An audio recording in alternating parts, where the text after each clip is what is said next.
দেখেন গভীর রাত্রে যখন আমার প্রচুর পরিমাণ ঠান্ডায় একদম নাক বন্ধ, মানে এখন আমি আর মানে নিঃশ্বাস নিতে পারতেছি না। তো তখন ভাবলাম যে আসলে আমার লেবু খাওয়া দরকার। তো ফ্রিজে যেই কথা সেই কাজ, ফ্রিজে লেবু ছিল। তো ফ্রিজ থেকে লেবু বের করলাম, কাঁচামরিচ বের করলাম, শুকনা মরিচের গুঁড়ো এবং হালকা চিনি এবং পর্যাপ্ত লবণ দিয়ে দেখেন লেবু মাখা বানাইতেছি। এখন খাবো। তো এই দেখেন রাত অলরেডি বাজে প্রায় 2টার কাছাকাছি। তো কি করব, ঘুমাইতে পারতেছি না, এমন ঠান্ডা, শুধু খালি নাক টানতেছি। এই দেখেন লেবুগুলো কত সুন্দর করে পাতলা করে স্লাইস করে নিছি। এই দেখেন এটা আমরা খাবো এখন। আমার প্রচুর পরিমাণ ঠান্ডা, মাথা ব্যথা করতেছে।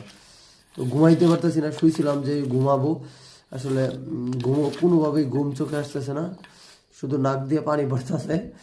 তো এই দেখেন আমি লেবুর পিনিক খাবো এখন।